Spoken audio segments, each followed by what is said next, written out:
Hello. I would like to be really real and open with you for a moment.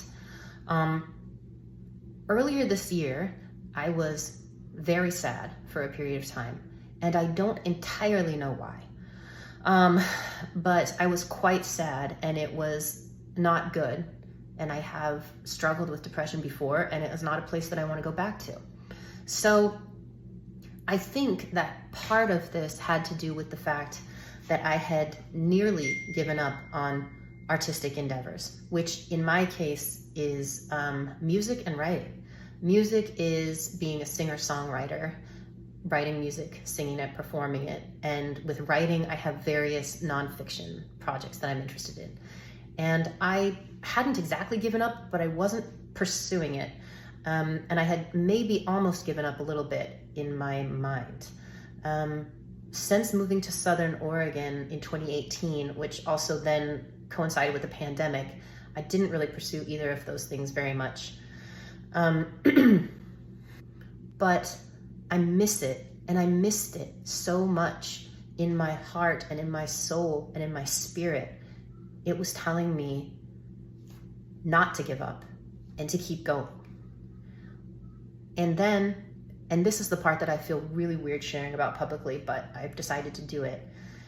Some of you know, a handful of people know, that for the past 3 years, I think it is, I have been trying to get pregnant. Unsuccessfully, obviously, as I don't have a kid. That is a really difficult process. Assisted reproductive technology is really hard emotionally and financially and psychologically, and it's just hard. It's a drain. And I actually intend to share more about that in the future, in future posts. And my emotions around the entire process are complicated and probably non-linear, as a friend of mine said, but I have a feeling that going through all of that, and then also not to mention like on and off of different hormones for the past 3 years, probably contributed to the feelings of sadness. And then of course, in multiple levels, I am battling with the idea that it's too late. Obviously, childbearing is the most kind of in-your-face physical manifestation of the idea that it's too late. But in addition, it also applies to the whole idea of making music, doing creative pursuits, doing the things that I honestly have wanted to do my entire life. And so I had a lot of that sort of feeling. And to be honest with you, I don't even know what it means for it to be too late in the case of artistic endeavors. But earlier this year, in that period of sadness, I made the decision to keep going. And in fact, I made the decision to dedicate myself to pursuing music and pursuing writing. I'm not giving up either of those things, and I'm going to devote more time and effort to them. No, I have a day job, so I'm not talking about quitting my day job. I'm just talking about devoting, like really in my mind, making that decision, and then also putting hours into it whenever I can. And I also have an incredibly supportive partner, and I'm so grateful to have her. She supports me in this, and that has been invaluable to me in making this decision to move forward and to keep pursuing my dreams. Really, that's what it is. Since I made the decision to pursue both music and writing, the sadness has lifted. And not just made the decision, but also since I have put some actual time and effort into it, my sadness has lifted, and it really gets me excited and energized. And it's just, that tells me that I must be on the right track. I've also decided to take a several months break from the fertility treatments, just to give myself, like my body and my mind, a chance to reset. When I pick that up again, I actually intend to post about it and about the entire journey. There are probably, I don't actually know, but I assume there are lots of TikTok and Instagram influencers who are out there and have posted about these things. So you can, if it's old hat, then that's fine. But if you want to watch me do it and me go through the process, then please follow along, feel free. And the fact that I'm pursuing more artistic endeavors is why I've been posting on social media more recently. So I go through social media pauses where I haven't really posted anything, but recently I've been posting more stuff, and I intend to keep posting more stuff. You know, I'm going to be posting silly stuff, you know, just things that I find funny, silly things.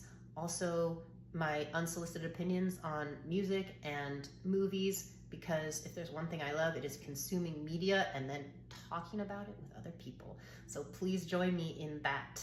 And I even got on TikTok, which is so weird and it's hard to learn, and I'm still trying to figure it out, but my algorithm is just basically Chapel Roan and conspiracy theories. I don't know. I got to work on that one. But at any rate, I may post some stuff that's embarrassing. Heck, I probably already have. But I'm going to post some stuff that's embarrassing, most likely, cringy.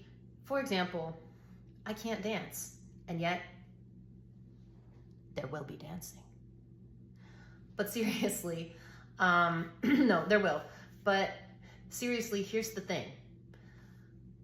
By the grace of higher power that I choose to call God, I've been clean and sober for 17 years.